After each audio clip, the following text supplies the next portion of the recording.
Capítulo 26 de la muerte iniciática. Otra cuestión que parece tan poco comprendida como la de las pruebas por la mayor parte de nuestros contemporáneos que tienen la pretensión de tratar estas cosas es de lo que se llama la muerte iniciática. Así, nos ha ocurrido encontrar frecuentemente a este propósito una expresión como la de muerte ficticia, que da testimonio de la más completa incomprensión de las realidades de este orden. Aquellos que se expresan así no ven evidentemente más que la exterioridad del rito y no tienen ninguna idea de los efectos que debe producir sobre aquellos que están cualificados verdaderamente.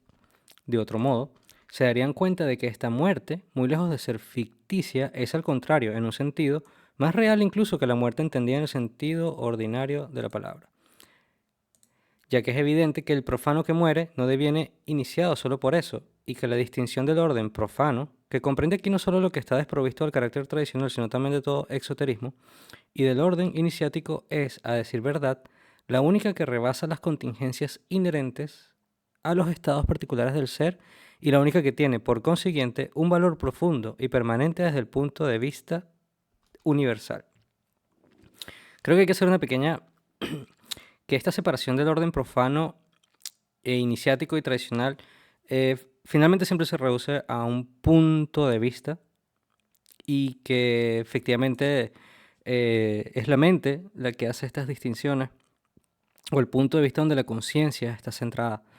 No quiere decir que el mundo ordinario, la vida religiosa o la vida iniciática, todos tienen una espiritualidad inherente, pero la percepción del mundo y las consideraciones que la conciencia, las atribuciones que le da a la realidad, van a ser profanas o iniciáticas de acuerdo a ese posicionamiento, por así decirlo, simbólico de la conciencia.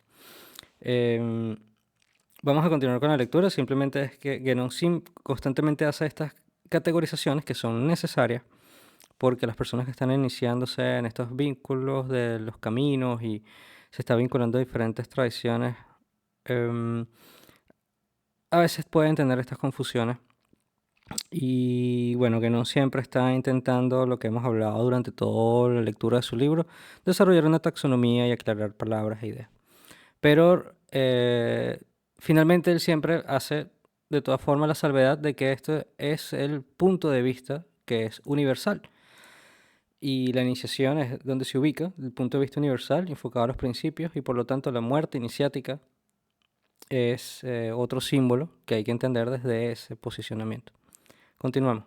Nos contentaremos con recordar a este respecto que todas las tradiciones insisten sobre la diferencia esencial que existe en los estados póstumos del ser humano. Bien. Según se trata del profano o del iniciado. Si las consecuencias de la muerte, tomadas en su acepción habitual, están condicionadas así por esta distinción, es pues porque el cambio que da acceso al orden iniciático corresponde a un grado superior de realidad.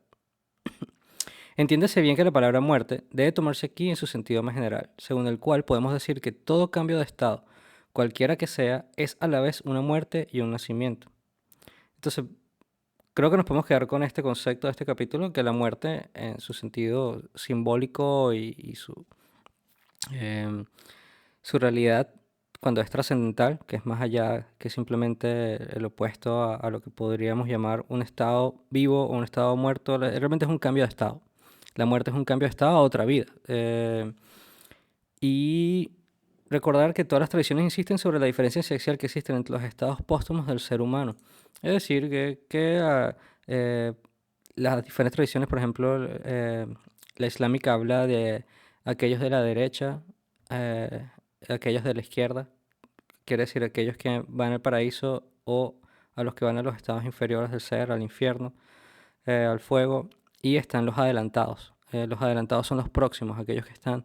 Entonces son estas distintas distinciones que dan, por ejemplo, en la tradición islámica y sí, todas las tradiciones hablan de que según las condiciones de una persona va a tener algún tipo de, al tener este cambio de estado, va a ser diferente según las características y las acciones que la persona haya tomado en vida. Y bueno, esto es lo que nos está recordando acá.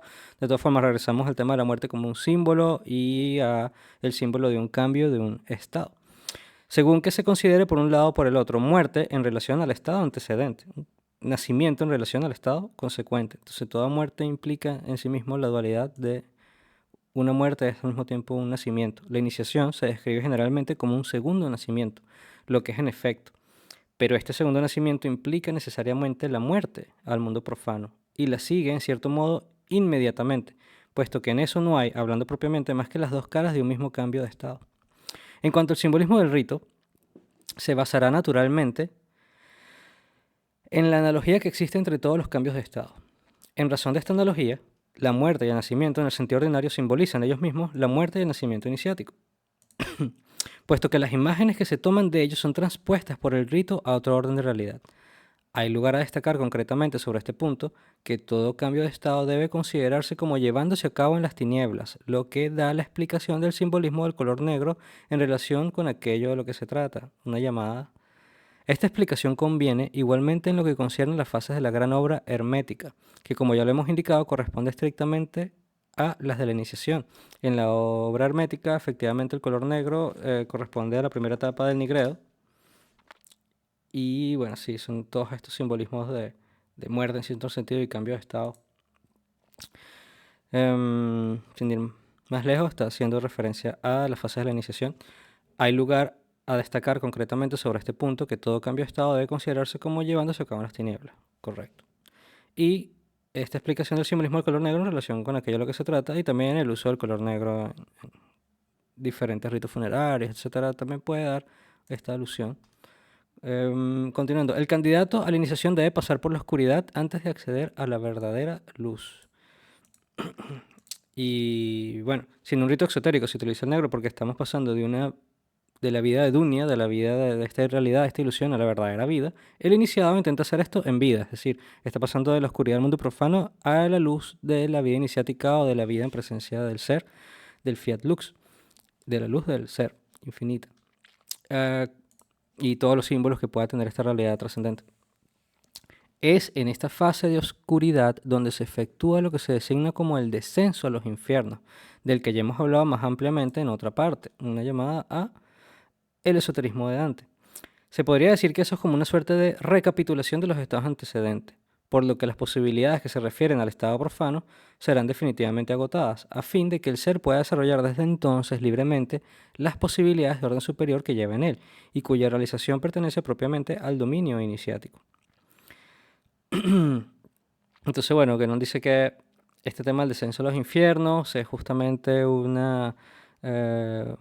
agotamiento de posibilidades inferiores, es decir, se han actualizado, ya, es decir, están alineados con el objetivo ya de ascender. Se han dejado atrás esos estados y ahora el foco de la conciencia, el centro de la conciencia aspira, es hacia una elevación. Por otra parte, puesto que consideraciones similares son aplicables a todo cambio de estado, y puesto que los grados ulteriores y sucesivos de la iniciación corresponden naturalmente también a cambios de estado, se puede decir que habrá todavía, para acceder a cada uno de ellas, muerte y nacimiento, aunque la ruptura, si es permisible expresarse así, sea menos clara y de una importancia menos fundamental que para la iniciación primera, es decir, para el paso del orden profano al orden iniciático.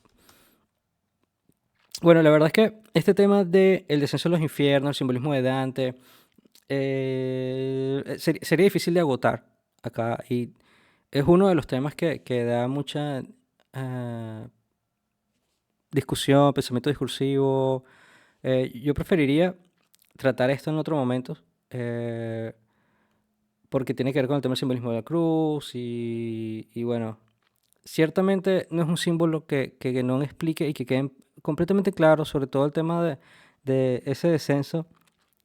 Porque hay personas que abusan de este simbolismo y lo usan como una justificación también para ciertos temas.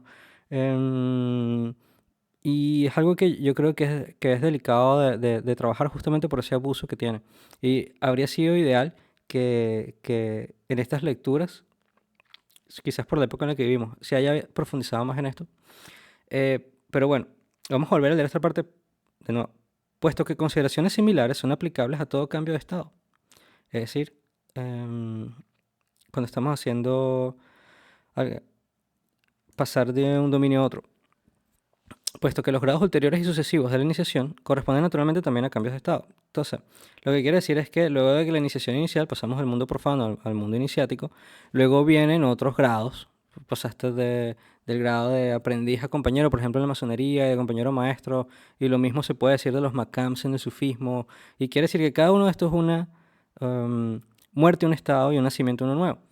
Y es los estados múltiples del ser, en cierto sentido, hasta que se alcanza de forma definitiva todos ellos por identificación con el principio supremo. Se puede decir que habrá todavía, para acceder a cada uno de ellos, muerte y nacimiento, aunque la ruptura, si es permisible expresarse así, sea menos clara y de una importancia menos fundamental que para la iniciación primera, es decir, para el paso del orden profano al orden iniciático. Quise volverlo a leer para clarificar. Por lo demás, no hay que decir que los cambios sufridos por el ser en el curso de su desarrollo son realmente en multitud indefinida, correcto. Eh, por consiguiente, los grados iniciáticos conferidos ritualmente en cualquier forma tradicional que sea no pueden corresponder más que a una suerte de clasificación general de las principales etapas a recorrer, y cada uno de ellos puede resumir en sí mismo todo un conjunto de etapas secundarias e intermediarias. Y bueno, quizás en el simbolismo matemático, el cálculo infinitesimal, en el simbolismo de la cruz, sí, todo lo que quiere decir es que en ese ascenso, en ese simbolismo, en ese ascenso, y cuando Guénon dice indefinido, es como los números, realmente solamente hasta alcanzar una identificación que viene de arriba, eh, se agotaría todos los estados. Es por eso la llamada alfaná, la aniquilación, la identificación con lo supremo. Em, y bueno, vamos a ver cómo Guénon explica esto, pero lo que él quiere decir es que efectivamente los estados en sí mismos son indefinidos. Hay un continuo muerte y renacer a medida que se está justamente purificando, hasta llegar a ese punto donde los estados ya se podría decir que desaparecen al estar en el grado de la realidad universal. Pero en este proceso hay un punto más particularmente importante donde el simbolismo de la muerte debe aparecer de nuevo de la manera más explícita, y esto requiere todavía algunas explicaciones. Y bueno, así lo entiendo yo, porque de otra forma, si los estados indiferenciados, indefinidos, no pudieran ser abarcados en algún momento, la meta sería imposible, ¿no? Estaríamos de forma infinita en ese ciclo constante. Eh, por lo tanto, el objetivo de la iniciación es llegar justamente hacia el principio absoluto. Pero bueno, continuando con el tema del segundo nacimiento. El segundo nacimiento, entendido como correspondiente a la iniciación primera, es propiamente, como ya lo hemos dicho, lo que se puede llamar una regeneración psíquica. Y es en efecto en el orden psíquico, es decir, en el orden donde se sitúan las modalidades sutiles del estado humano, donde debe efectuarse las primeras fases del desarrollo iniciático. Aquí ya está ganando hablando de consideraciones del ritual y em, qué efecto psíquico. Ya lo había hablado en otro momento en el tema de las pruebas iniciáticas y en la primera iniciación, ahora está hablando de y aquí se está refiriendo sobre todo, esto es una lectura específicamente enfocada a el grado de maestro masón, que es donde hay una muerte simbólica y es donde que nos está hablando sobre cómo hay una regeneración psíquica em, y estas que es una modalidad sutil del ser humano, donde debe efectuarse las primeras fases del desarrollo iniciático, pero estas no constituyen una meta en sí mismas y no son todavía más que preparatorias en relación a la realización de posibilidades de un orden más elevado. Queremos decir del orden espiritual en el verdadero sentido de esta palabra. Por consiguiente, el punto del proceso iniciático al que acabamos de hacer alusión es el que marcará el paso del orden psíquico al orden espiritual.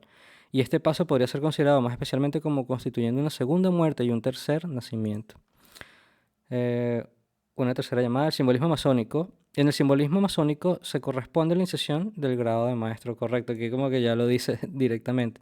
Entonces, si la primera iniciación es el segundo nacimiento, el grado de maestro sería el tercer nacimiento. Ya es finalmente la muerte del iniciado, de una persona que ya había muerto en el mundo profano y ahora este iniciado está dentro de la iniciación muriendo y alcanzando ya finalmente ese tercer nacimiento. Conviene agregar que este tercer nacimiento será representado más bien como una resurrección que como un nacimiento ordinario, porque aquí ya no se trata de un comienzo en el mismo sentido que cuando la iniciación primera.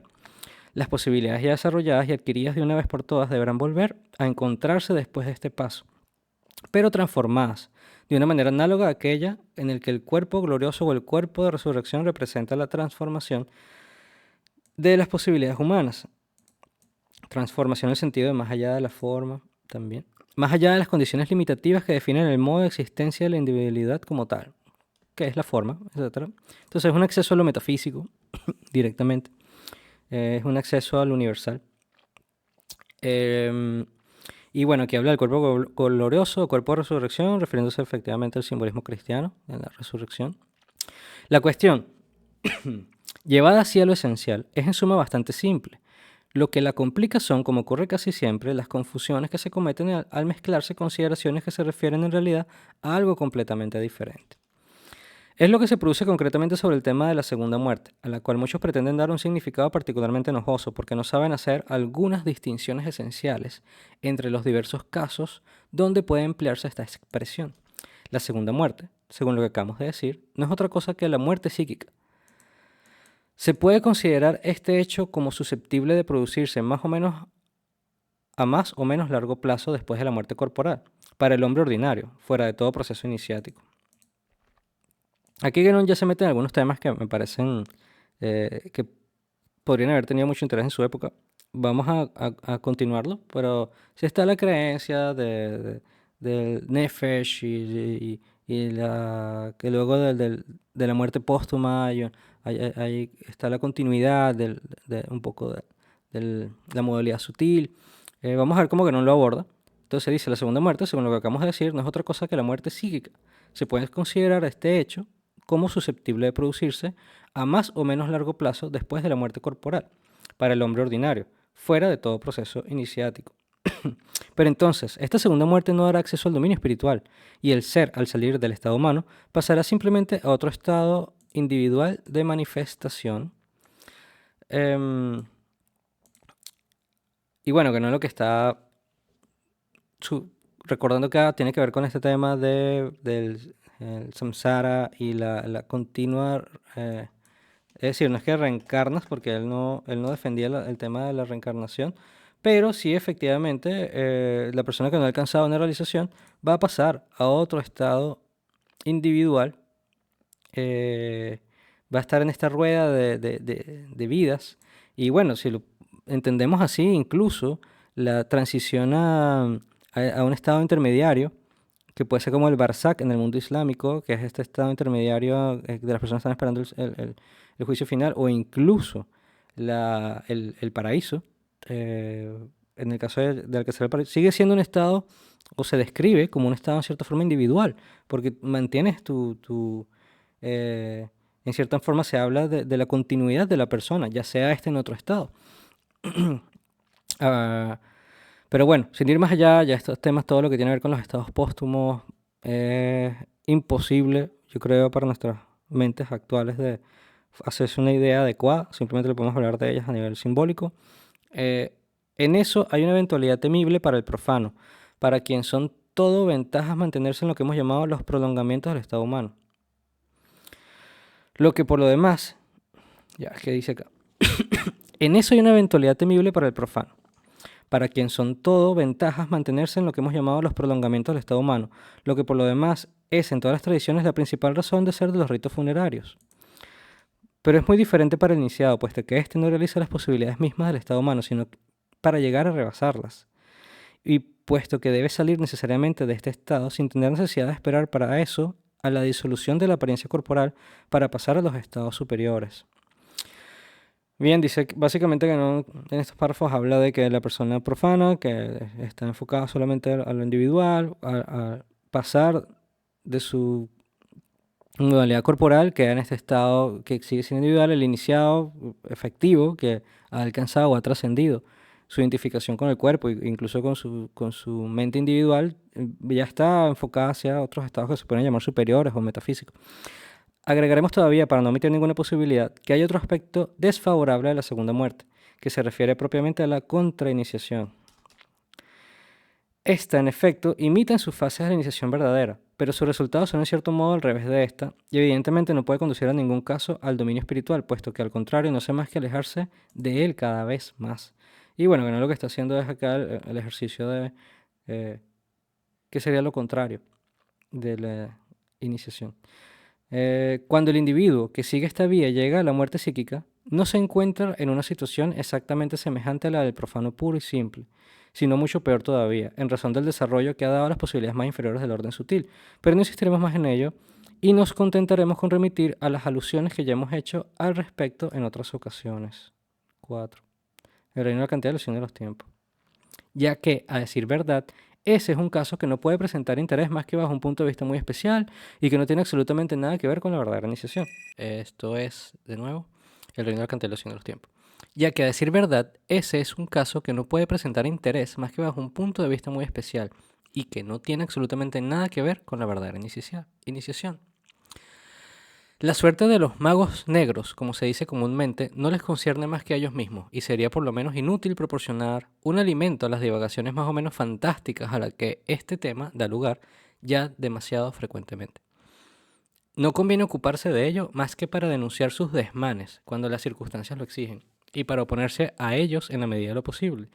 Y desafortunadamente, en una época como la nuestra, esos desmanes son singularmente más extensos de lo que podrían imaginar aquellos que no han tenido la ocasión de darse cuenta de ello directamente.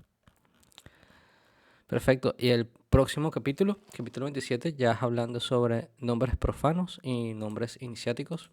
Vamos entonces a continuar con la lectura en ese próximo capítulo.